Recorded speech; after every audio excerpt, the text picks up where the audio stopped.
அண்மையில் பிரெஞ்சு அரசாங்கத்தின் உள்துறை அமைச்சால் வெளியிடப்பட்ட ஒரு முக்கிய அறிவிப்பு என்ன சொல்லியிருக்கோம்னா, நீங்கள் ஒரு பேக் ஒன்று வச்சிருக்க வேணும், ஒரு கிட் ஒன்று வச்சிருக்க வேணும். அதாவது அதை பிரெஞ்சில் சொல்ல போனால் கிட் d'urgence, அதாவது ஏர்ஜோன்ஸ் என்று இங்கிலீஷில் சொல்லுவீங்க தானே, அந்த ஏர்ஜென்ஸ், அதாவது அவசர பை என்று அதை சொல்ல போகிறேன், அது வச்சிருக்க வேணும் என்று சொல்லியிருக்கணும். அதை திரும்ப திரும்ப இப்போ ஒரு கொஞ்சம் காலமாக அதை சொல்லி கொண்டு வரணும். என்ன வச்சிருக்க வேணும், என்னென்ன பொருட்கள், அதில் கிட்டத்தட்ட 10க்கு மேற்பட்ட பொருட்கள் அதில் வச்சிருக்க சொல்லியிருக்கணும். அது என்னென்ன பொருட்கள், ஏன் நீங்கள் வச்சிருக்க வேணும், ஏன் அதை திரும்ப திரும்ப கட்டாயப்படுத்தணும் என்று சொல்லி இந்த வீடியோவில் தெளிவாக பார்க்க போகிறோம். இது ஒரு ஆதாரபூர்வமாக வெளியிடப்பட்டது. அதை விட நீங்கள் என்னென்ன பொருட்கள் எல்லாம் வச்சிருக்க வேணும் நான் ஒன்றொன்றா தமிழில் சொல்ல போகிறேன். அதோட அந்த கிட்டின் அந்த படத்தையும் உங்களுக்கு காட்டுறேன், நீங்கள் அதே மாதிரி வச்சிருக்க வேணும். ஆக இந்த வீடியோ முடியும் பேர தொடர்ந்து பாருங்க, தெளிவாக நாங்கள் பார்க்க போகிறோம்.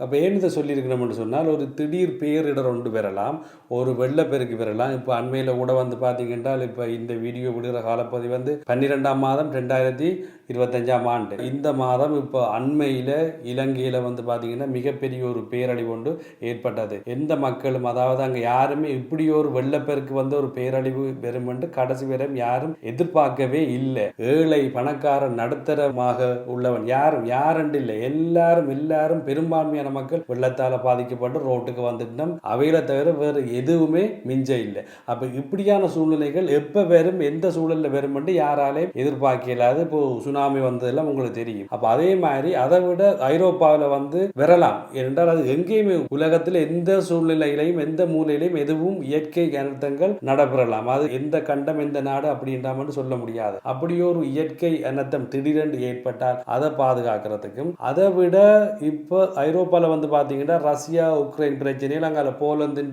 எல்லை காண போய் நிற்குது. போலந்து ஒரு ஐரோப்பிய நாடு, அதாவது போலந்து ஒரு ஐரோப்பிய நாடுன்னு சொல்லப்படுறது இந்த ஐரோப்பிய கூட்டமைப்புக்குள்ள உள்ள ஒரு நாடு. ஆக இப்போதைய சூழலில் ஐரோப்பாவிலேயும் ஒரு யுத்த பதட்டம் ஒன்று இருந்து கொண்டுதான் இருக்குது. இந்த ரஷ்யா உக்ரைன் சண்டையால் இப்போ பிரான்ஸ் கூட பார்த்தீங்கன்னா ரஷ்யாவோட சண்டைக்கு போற மாதிரியும் அப்படியான சூழல்கள் தான் இங்கே பிரான்ஸில் இப்போதைய சூழலில் இருக்குது. அண்மையில் ஒரு ராணுவ ஜெனரல் கூட சொல்லியிருந்தார் பிரான்சின். ஆக யுத்தம், ஒரு பேரிடர்கள் என்னவும் பெறலாம். என்ன வந்தாலும் இப்ப திடீரென்று உடனடியாக உங்களுடைய இடங்களை விட்டு இடம்பெயர சொல்லி அறிவிப்பு வரலாம், அல்லது திடீரென்று உங்களுடைய வீட்டுக்குள்ள நீங்க முடங்கி இருங்கன்னு சொல்லி அறிவிப்புகள் வரலாம். இந்த கோவிட், இந்த கொரோனா வைரஸ் வந்த காலத்தை கூட பாருங்க, வீட்டை விட்டு எத்தனையோ மாதங்கள் வருஷக்கணக்கு கூட சில சொல்லலாம் வெளியே வர முடியாத சூழல். அப்ப இது மாதிரியான பேரிடர்கள் வரும் பொழுது பிரெஞ்சு அரசாங்கத்தால சொல்லப்படுகிற விடயம் என்னென்று சொன்னால், நீங்கள் ஆக குறைந்தது 72 மணி நேரம் வேண்டாம், 3 நாள் வரும், 72 மணி நேரம் உங்களுக்கு எந்த தொடர்புகள் அற்று போனாலும் நீங்கள் உயிர் வாழக்கூடியதுக்கு